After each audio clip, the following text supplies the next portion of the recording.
Halo semuanya, perkenalkan nama saya Ahmad Maulana Syahid.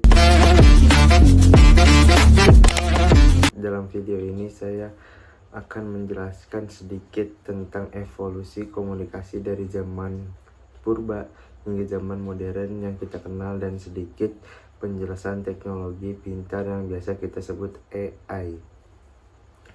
Perkembangan komunikasi telah melalui perjalanan yang panjang, bermula daripada kaidah mudah seperti isyarat asap dan merpati untuk menyampaikan message atau pesan, hingga kepada pengguna telegraf, radio, dan telepon yang merevolusi cara manusia berhubung. Setiap inovasi membawa manusia lebih dekat dan menjadikan komunikasi semakin pantas, mudah, serta meluas. Contohnya yaitu seperti isyarat asap. Isyarat asap adalah bentuk komunikasi visual yang digunakan pada jarak jauh. Sinyal asap sering digunakan untuk menandakan keadaan bahaya, merupakan salah satu bentuk alat komunikasi tertua dalam sejarah. Lalu kita lanjut ke merpati. Merpati dalam komunikasi memiliki peran yang sangat penting sejak zaman dulu. Burung ini digunakan untuk menyampaikan pesan penting terutama dalam kondisi darurat atau perang. Merpati pos dikenal karena kemampuannya untuk kembali ke sarang meskipun dilepas dari jarak yang jauh, yang memungkinkan mereka untuk terbang langsung ke tujuan tanpa terhadap oleh medan darat. Lalu Pony Express. Pony Express adalah layanan pengiriman surat pertama di Amerika Serikat yang mulai beroperasi pada 3 April 1860. Bendera. Kita lanjut ke bendera semafor. Bendera semafor adalah bentuk alat komunikasi visual yang menggunakan dua bendera berwarna cerah untuk mengirimkan pesan secara jarak jauh, sering menggunakan konteks maritim dan militer. Berhubung semakin berkembangnya komunikasi, muncullah terobosan besar, yaitu contohnya telegraf. Apa itu telegraf? Telegraf adalah komunikasi jarak jauh yang mengirimkan pesan melalui sinyal berkode, paling dikenal menggunakan kode Morse melalui kabel. Sistem ini merevolusi komunikasi pada abad ke-19.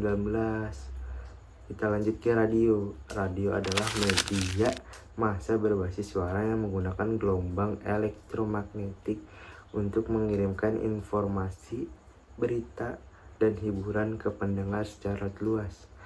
Teknologi radio bekerja dengan cara mengirimkan sinyal melalui pemancar yang kemudian ditangkap oleh penerima radio milik pendengar, baik melalui frekuensi analog, AM atau FM maupun digital. Kita lanjut ke telepon. Apa itu telepon? Telepon adalah alat komunikasi yang dirancang untuk memungkinkan dua pengguna lebih untuk bertukar pesan, terutama suara, melalui saluran transmisi. Telepon memungkinkan individu untuk berkomunikasi secara langsung, baik melalui sistem kabel maupun nirkabel, serta mengalami evolusi dari telepon rumah menjadi telepon seluler modern yang menggunakan teknologi digital transmisi radio. Jadi secara keseluruhannya, sejarah pengembangan komunikasi menunjukkan bahwa keperluan manusia untuk berhubungan dan berkongsi maklumat menjadi pendorong utama kepada kemajuan teknologi hingga hari ini. Nah, kita lanjut. Sekarang kita bahas ke era yang lebih maju. Kita sebut saja evolusi 2. Telepon berbasis mobil pertama kali diuji di saat Louis pada tahun 1946. Sistem ini menggunakan satu pemancar besar di atas gedung bertingkat tinggi.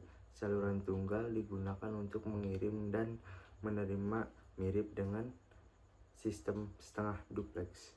Untuk berbicara, pengguna menekan tombol dan mengaktifkan transmisi dan menonaktifkan penerima. Oleh karena itu, sistem ini dikenal sebagai sistem push to talk.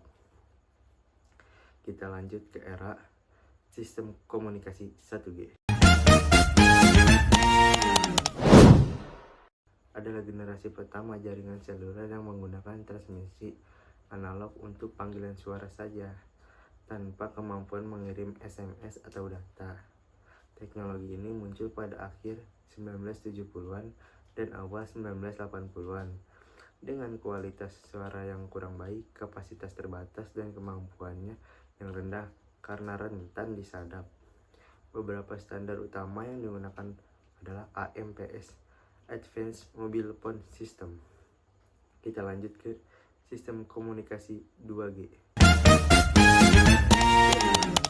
Adalah jaringan seluler digunakan generasi kedua yang hadir menggantikan sistem analog 1G pada awal 1990-an.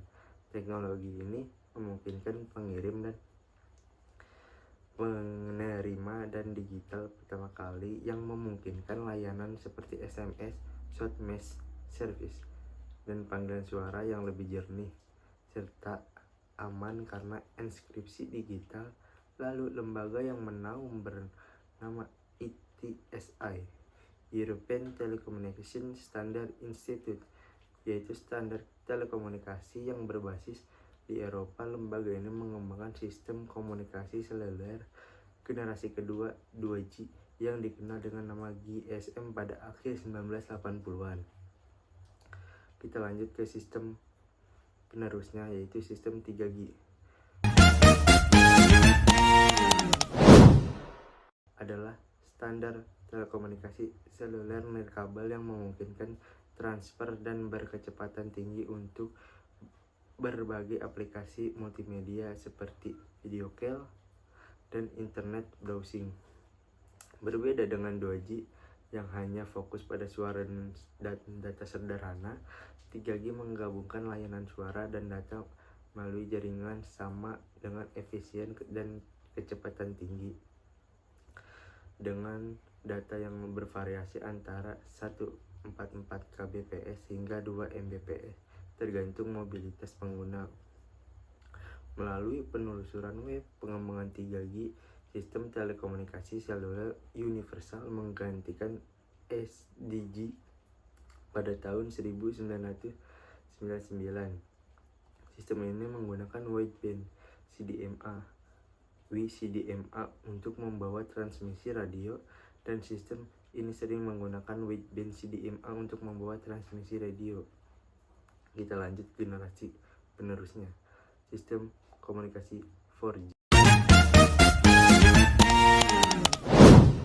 Adalah standar jaringan seluler generasi keempat yang menyediakan kecepatan data tinggi dan latensi rendah untuk layanan nirkabel seperti panggilan video, streaming, HD, dan gaming.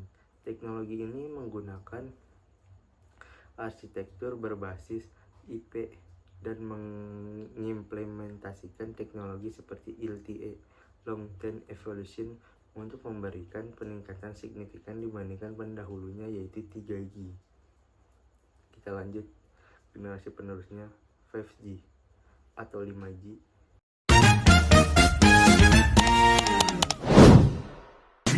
Adalah teknologi jaringan seluler generasi kelima yang merupakan pengembangan dari 4G sampai 5G, memiliki kecepatan internet sangat tinggi, latensi waktu tunda sangat rendah, dan mampu menghubungkan lebih banyak perangkat secara bersamaan.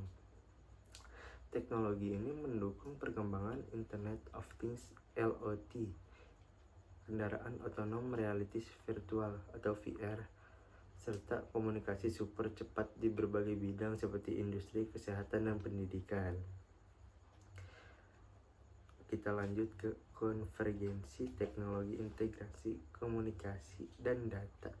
Cloud konvergensi teknologi adalah pergabungan berbagai teknologi menjadi satu sistem terpadu agar lebih efisien dan mudah digunakan. Misalnya smartphone yang memadukan fungsi telepon, kamera, dan internet. Integrasi komunikasi berarti penyatuan berbagai media komunikasi seperti suara, teks, dan video dalam satu platform.